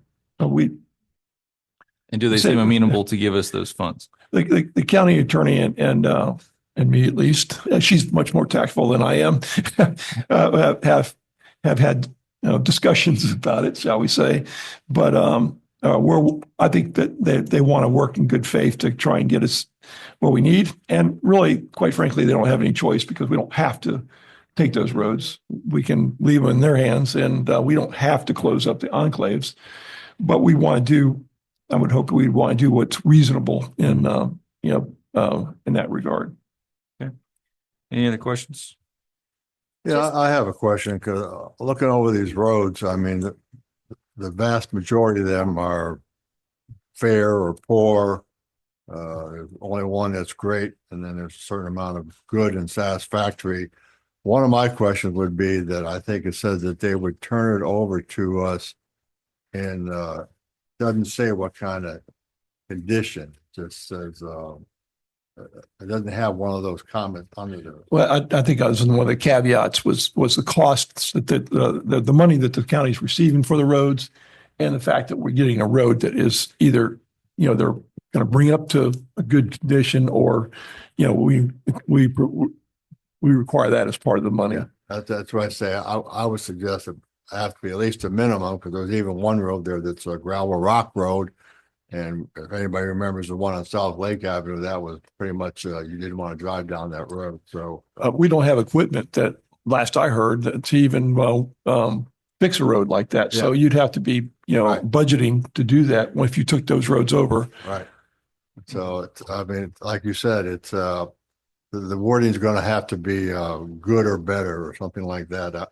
And I'm not an expert. Maybe Mr. Sleever would probably maybe better estimate of that, or yourself, but I just don't think we can just give up and give it to them, even though they give us the money, because it still doesn't mean that we're going to get a road that's their idea of condition of good and our idea may be two different things. Yeah, we would certainly discuss the different options with regard to that. And one of them might be that they continue to maintain the gravel roads, and maybe we take that into account with regard to costs or something, until we get we budget and get the equipment to operate that, and somebody trained to do that. Okay. Yeah. So what exactly are you looking for from us tonight? Just a direction as to if do you have an interest? Because I know that there might be some other cities in this county that may not be interested in doing the same thing that we are proposing, and if you're interested in moving forward on this, then we'll bring you, information as we get it with regard to any deals we might be able to strike in that regard. Is anyone not interested in doing this? I think the 4 safeguards that you have listed in there, I would be comfortable with that. My only question is why the Public Works excluded certain ones. I understand the Shell Rock ones because we don't have the equipment, but what was the reason for the other ones? So just I don't know. the areas where they were located, Joseph? or Oh, okay. Actually, Jared. Sorry. Okay, so the ones off of Claridge, I wanted to exclude those because there's only one way in and one way out, which is off of Claridge, right by the railroad tracks on 17. So I don't see the point of us having to go all the way out there. It's waste of fuel, waste of time. I mean, I know we've got water out there, but as far as roads go, I mean, they're all pretty fair shape out there. I think one was 4, but yeah, one was 4. But like I said, it's just you've got to go almost to Sebring on 17 to get there. so most of these are like on the outskirts then of the city limits rather than being. Some are in the city limits. Yeah. But sorry. Go ahead. No, go ahead. But some of them are also shell rock. So we don't have a grader, and I think they grade those roads probably once a month, and they're probably $250,000 to $300,000. So either we would buy this equipment and rarely use it, or we would have to contract it out to the county anyways. Okay. Yeah, like I said, we'd have to, but we'd ask them to prioritize some. We told them that, we may not want all these roads. And they understand that we've said that. They agree, but they understand that we've said that. But we've asked them to prioritize it so we can at least start with the ones that they consider to be the worst, like we're deep inside your city limits and that we've annexed the, subdivisions in that now are inside, but they're still maintaining the roads, for that area. If we did our own, if we approved a subdivision, we'd either accept the roads or we'd make the developer maintain the roads. And so we really left them holding the bag on that. And so I think that's probably where they're going to start out. And like I said, when you guys say stop, we stop. They can't force us to do anything.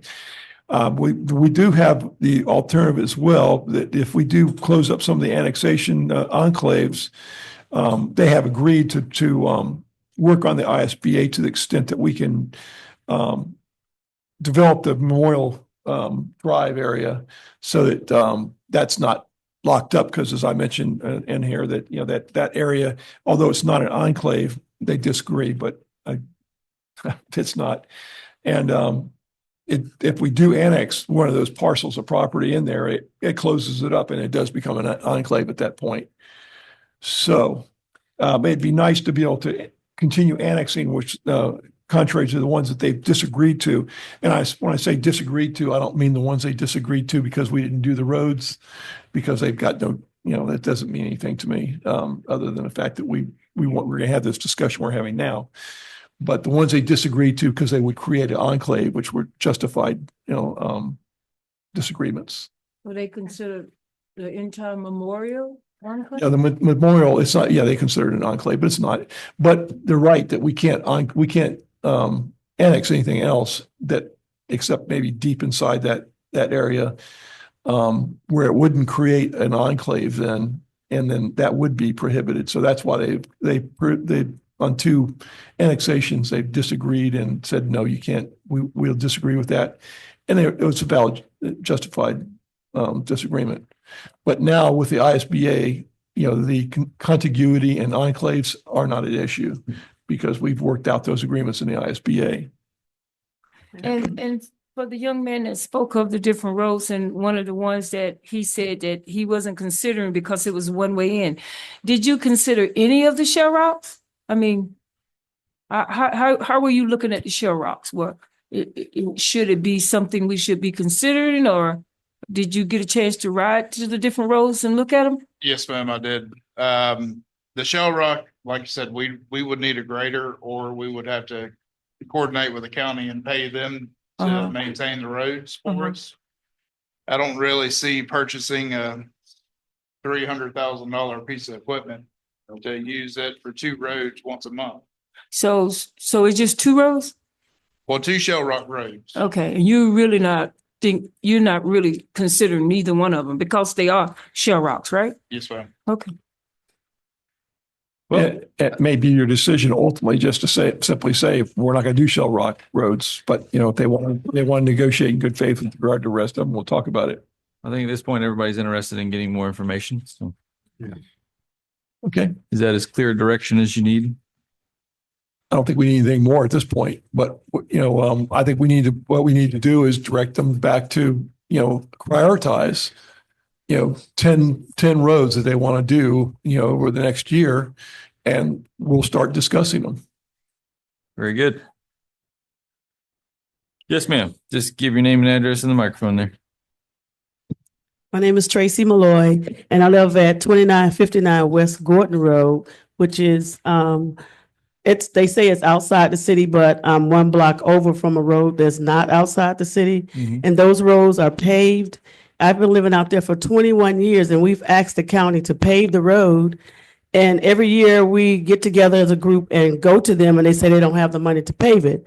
So I would like to know if you guys are going to go as far as Panther Parkway and get just 1 road. Is it possible that you guys can go as far as out by I'm off Olivia and maybe get 10 or 12 roads out there and pave it because it's a hazard to us because we're breathing the dust every day. My air conditioning units stay clogged up. My house stays dusty. I bought a air purifier to keep everything down. Our cars are dusty every day. So I would like to know if you guys are considering maybe asking for 10 or 12 roads that maybe you could come out into Avon Park Lakes and pave some of our roads. We can't do anything that's outside the city limits. Oh, okay. Because I was thinking that the road that you were talking about off of outside, I think it's Panther Parkway. I don't know. I'm sorry. I think I'm not that's familiar with distance the- out. You said near Sebring, so that's what I was thinking. Well, Or if there's anybody in here that could help me with this, because we've been going through this for years. I think we're going to prioritize, and they're going to prioritize the ones that they want are going to be the ones that are deep inside the city limits that we've already, Mhm. we've gone outside that area and they're still maintaining the roads inside. And we're trying to work out a deal with that. Okay, because they did do some of the roads out there, and some of the people out there in my area are getting city water. It's just that I live on the Gordon side, which is on the south, I guess is on the west side of Hartman. And this other side of Hartman is city. Have So- you tried going to the county commission meetings and I've complaining? gone to one, it didn't go well, but maybe that'll be my next step. All right, thank you. That's why you want to be inside of a city. What you could do is sit down one-on-one with your commissioner for your district. Okay, And have him realize, the peril that you're in with the dust. yeah. Bring yeah. other people that are also affected. Yes, yeah, because we all have asthma in my household, but they don't care about that. Preferably coughing, show your Yes. picture of dirty filters, Yeah, so I change it about every month or so. I have to keep changing the filters or my husband, because it's like a little air purifier for the house. It's not the ones for the air condition, but it constantly goes out. But thank you. I'll take that route next. Okay, thank you. Thank you. Thank you. All right. Anything else on interlocal? Seeing none, item number 23 is to be resolution 2025-06 FDOT maintenance agreement. So resolution of the city of Avon Park, Florida, authorizing the execution of a maintenance agreement with the Florida Department of Transportation and providing an effective date. Okay, do we have a motion? Anyone willing to make a motion? Can I just ask you a question real Yeah, quick? go ahead. Okay. I do too. Okay, currently who completes the work? I know the city completes the work, but is there a certain department that is doing all of this work or Yes, Public Works, Public Works does all of the it? Okay. Streets Department. Okay, and then you had a number in here. I just wanted to see if it was annually. It cost us $117,563 to maintain, Correct. That's conservative estimate. but we're only being reimbursed between 38 and 39. Yes. So can we advocate for a larger increase? Oh, believe me, I did. And then that's the email response I got was basically to pound sand. Okay, so what happens if there is no agreement? Who takes care of it? We would take care of it because they're not going to do it. And then we'll get nothing. Right. What? Lovely. Yeah. That doesn't make legal sense to me. Well, they would be required to do it, but are they going to do it to our standard? No. Would we see them once a quarter? Maybe. Yeah, and it's really sort of like the woman said earlier, that they're getting maintenance by the county. That's what you get, Yeah. I'd say it's worse. probably worse, right? Well, if that's the case, I don't want to give them any of our enclaves either. I mean, Yeah, so the FDOT is all through the state there. Yeah. Okay. Any other questions? Anyone care to make a motion? not me. Make a motion to approve resolution 2025-06. Okay, we have a motion. Do we have a second? I'll second. We have a motion and a second. Let's call for questions. Seeing none, please call the roll. Councilmember McGuire, Yes. Councilmember Mercury, Yes. Councilmember Taylor, Yes. Deputy Mayor Bernard, No. Mayor Anderson, Yes. motion passes. All right. Have some attorney updates. Yeah, so in addition to the one we discussed with the CRAs, the sovereign immunity situation on this bill is good. As although the House passed the owner's bill, the Senate has not had one committee consider it yet, so it's probably going to die. without passage. The Live Local Act. Senate Bill 1730 amends a number of land use aspects of the Live Local Act, including zoning eligibility and density, height, and non-residential use. It's passed the House and is in messages. House Bill 943 is far worse. On second reading, it's substantially different than the second Senate bill. The House will likely either take up the Senate bill and pass it as is, or will amend it so it looks more like its own bill, as they did with the CRA bill. It has a lot of things to amending the Live Local Act, which are basically cleanup, but a lot of them that are not good for cities, and cities asking you to have your legislators oppose it. Those two bills, utility relocation bills. This is a situation where it was originally proposed that in a bizarre point of view, that if you're going to work on your right of way in your street, that anybody that's using the street and right of way with your permission, you have to move their lines. Okay.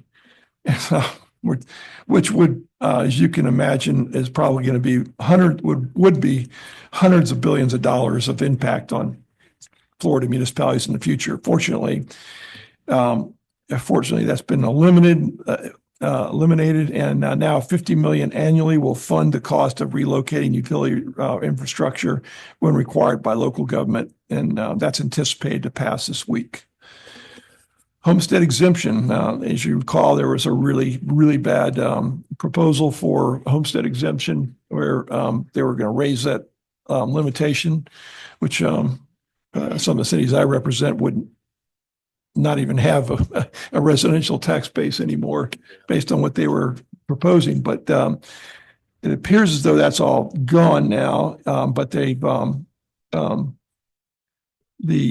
still have it's aspects of it are still alive, where they're proposing adding a constitutional amendment to allow homestead exemption for rental properties, for people that already have homestead on their main home, and still alive with regard to some additional homestead exemption treatments to different people, which will be painful for cities. The Florida League of Cities is recommending you oppose it, but it's not as bad as what it was, which is all you can really say at this point with regard to that. Utility services, enterprise fund transfers, as you call, that was a situation where, cities, many cities will transfer from that fund and into other accounts, general accounts and so on, because utilities might make more. And that was the impetus probably for the getting rid of the surcharge and so on. That's not in the works this time, but they are saying that you can't, they're going to prohibit transfers from the your utility services enterprise funds to general funds and so on. That passed the House and has not yet been heard in the Senate. The Senate bill is not likely viable, probably in a good place with this one because it's getting late. This is the last, I think, 3 days, maybe 4 days before that's, and they've got a lot to do because obviously they got to get together with regard to the bill. So if one passes it, they send it in the messages, which is just their way of saying they're sending it over to the other body, and then the other body takes it up, and if they pass it the way it is, then that's what you get, and it goes to the governor for signature if this governor signs it, or they can amend it and send it back to their place and said we like part of what you have and not the other part, and here's why we amended it. So, or they can just simply say, we don't approve any of this, and then everything that was put on the table is dead. So those are the things that generally happen, and they happen this week a lot. So anything can happen. This is the blood on the moon week, basically. Okay. All right, city manager report. Yes, this is my favorite thing. The strategic plan RFP is on the website and Demand Star bids are due May 29th by 2:00. It'll be advertised in the papers starting Friday. Okay. Is that all you got?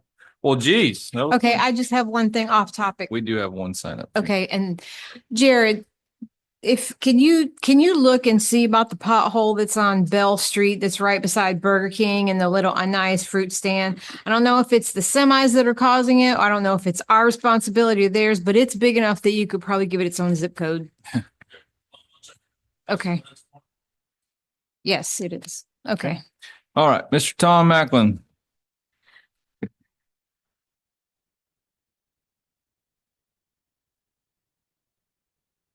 Good evening. Thank you, Mayor. Tom Macklin, 609 County Road 64 East, Avon Park. Yes, sir. Off topic very quickly. I know a lot of your proclamations come back year after year after year. They always used to. Maybe next year, the water conservation proclamation can be done at the end of March instead of the 28th of the month of which it expires in. Probably a good idea. Yep. That being the case, I wanted to mention something to you all that I've already had the conversation with Major Hood about. Had these conversations with some other people. And I know there are many of us that probably via Facebook go up and we watch what's happening in Highlands County. And every time somebody runs into somebody, there's always a picture and there's commentary. And while it may not or may be a contributing factor, speed is often one of the reasons that people say we got to slow traffic down. That being the case, all of us that live here in Avon Park know that the speed limits are not being adhered to. But it's also interesting to note that we've got a lot of our speed limits that are posted within the city limits that don't even comply with Florida statutes. That being the case, and I verified it with the major the other day, and while he said there may be caveats that I was correct in my assertion, that the maximum speed limit in a residential or business district within a municipality in the state of Florida is 30 miles an hour. We do know that's what it is on Main Street, but we also know that we have a number of streets where we have 35 miles an hour that's posted. Lake Avenue is 35. Memorial going south from the top of the hill is 35. One of the confusing things up at the top of the hill, those of us who've been here a long time, we just call it Hilltop. You've got 3 different speed limits all converging on one traffic signal that's timed for who knows what. It's 25 miles an hour from the north. It's 30 from the west. It's 35 both from the south and the east.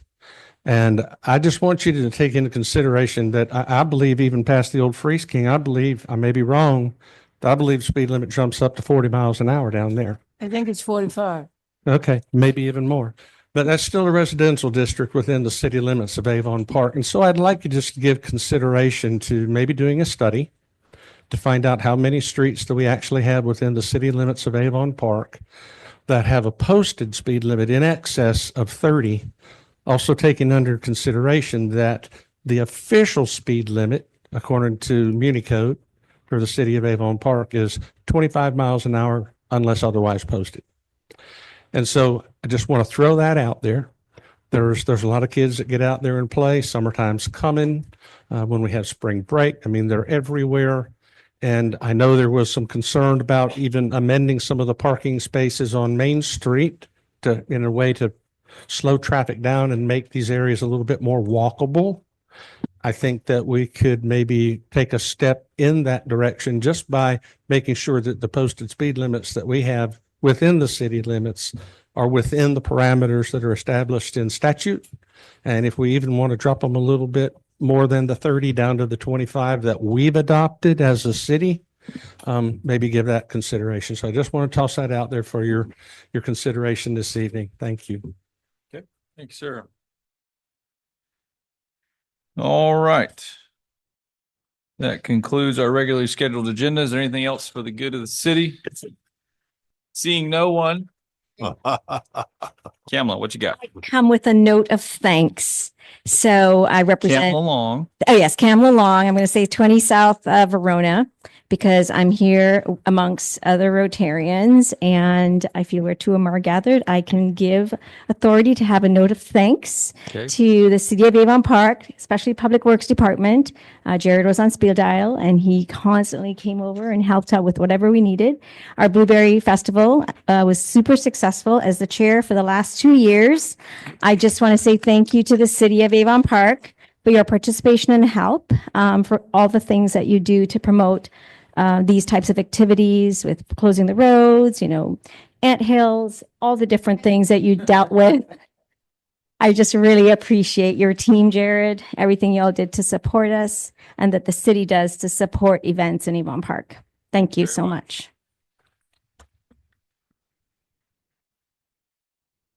All right. Is there anything else for the good of the city? Seeing none, I'll entertain a motion to adjourn. Motion to adjourn, please. Seeing no opposition, we are adjourned. Thank you.